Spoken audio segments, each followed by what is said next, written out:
slots, 1 hour, 1 hour, whatever. Oops. Now, what we found out with calendars is that we can Okay, hey increase the overall guys. schedule Sorry, I rate look and a show mess. rate by simply changing how the time that's Working on the calendar. from And home. so we set this up so that we can have 15-minute slots. So you might be thinking, how am I going to sell in 15 minutes? You're not.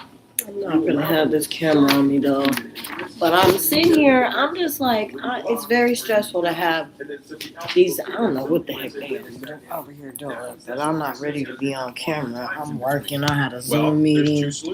I got them banging in the background. I'm trying to Number two study, is you need to have something called an off-the-call SOP. trying to improve And so my you have an business. on-the-call SOP, which is I standard got them operating banging in the procedure, which is what do background. you do when you're on the call with the prospect. But if you have a no-show, or there's off the call, or you don't have somebody on your calendar, then you need to have step-by-step of what they need to do when they're not actually on a call. And most people only address the on the call and don't address the off the call, which is why their salespeople aren't nearly as productive. And so by doing 15-minute time slots, people pick a time that is more convenient for them. And so I think on one level, because it's more convenient for them, it's more precisely convenient, they show up at a higher percentage. I think the other reason, and there's this big misconception about the idea of like, no, I want to make it look like I'm busy and not have full availability.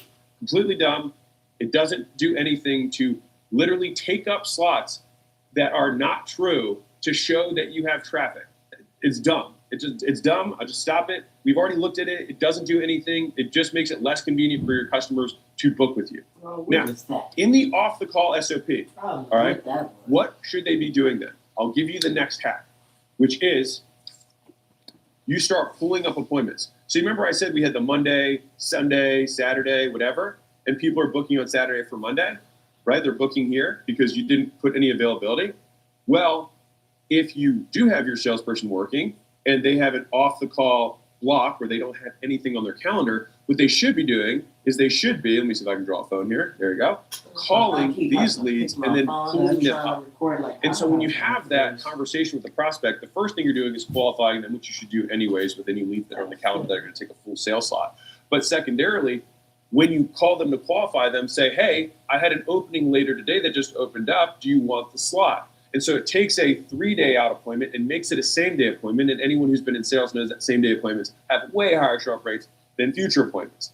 Next is the actual person, if they can't move it up for whatever reason, you still have contacted them within just a few minutes of them opting in, so they know that you're legit. You've already qualified them. And by pulling them off and moving them up, if you do have that situation, you increase the salesperson's utilization because now their whole calendar has more sales appointments that are stacked, fewer open spaces, which is good. And we now have opened up this slot right here so that somebody else can find it convenient and then book in the future. And so by simply changing what people do off the call, you increase the sales utilization, you increase booking rates, and you increase show rates by adding this one thing to what your salespeople do when they currently weren't doing anything waiting between calls. So the next one is very controversial, and a lot of bad salespeople are going to be against it, but the killers are going to be nodding their head. So what you want to do is you want to feed the killers. Now, what does that mean? Is that the best leads should go to the best closers, and the worst leads should go to the worst closers.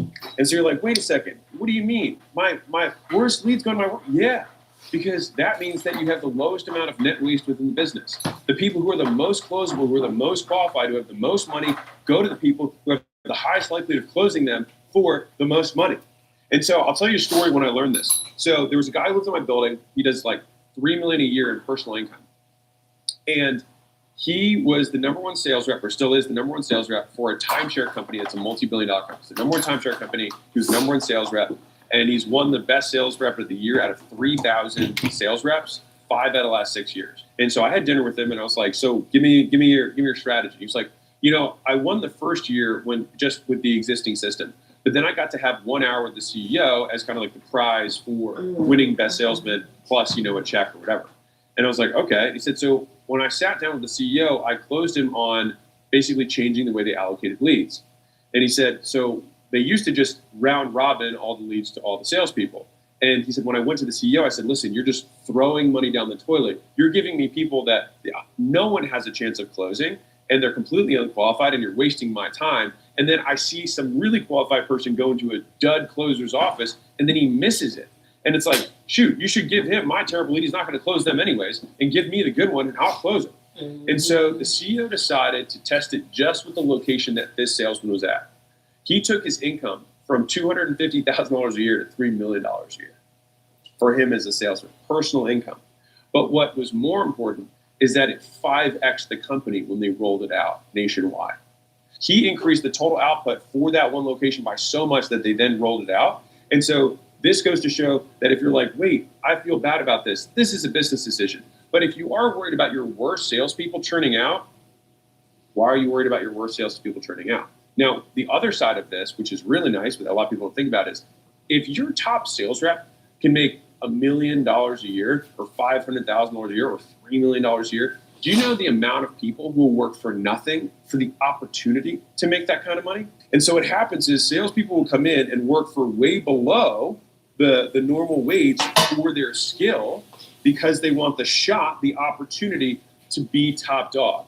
And the other piece that this trains for or helps the business out with is that if someone survives this churn factory of down here, where it's really hard for guys to get started because they're getting the worst leads, they learn on the hardest people to close.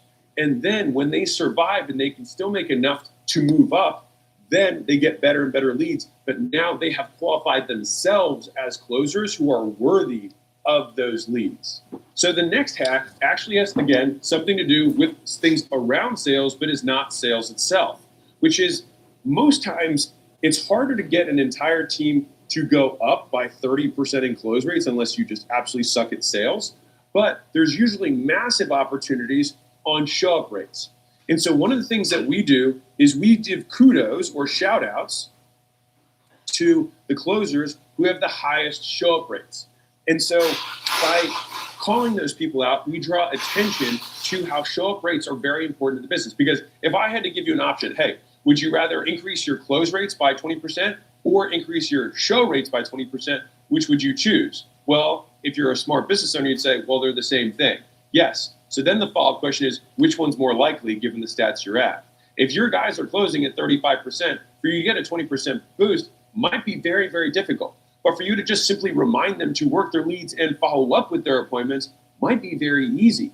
And so you shout out the closers who have the highest show rates every week, not just highest close rates, and then you ask them what they did. And they're probably going to say, I just followed the process. And then you're going to say, that's awesome, great job. And if you want, you can give an extra kudos for the guy who has the highest show-up rate. You can give it like, a $500 flat thing per week, whatever, something that makes it material enough that it's worth showing off for. But I'm telling you, this can increase your overall sales in your business more than sales training can sometimes. And so if you're listening to that, you might be like, okay, well, what is the best reminder sequence for people to show up? Now, the first thing is you want to have your automated reminders set up, right? Those have to be done. And the thing is, and I think a lot of people make this mistake, is you want to look automated. Don't try and pretend that automation is a real person. Everyone knows, and it looks like shit, so don't do it, right? But on top of automation, you layer manual. Now, manual, you don't have to do nearly as much to make it effective. Hopefully I'm spelling manual right. All right. And so there's 3 times that we have done, this is from Alan, that we know that gets the highest show-up rates. All right. Very simple. 24 hours before. All right. Then AM and then 1 hour. All right. And so think about it like this. It's like you have your automated ones until the night before, and someone says,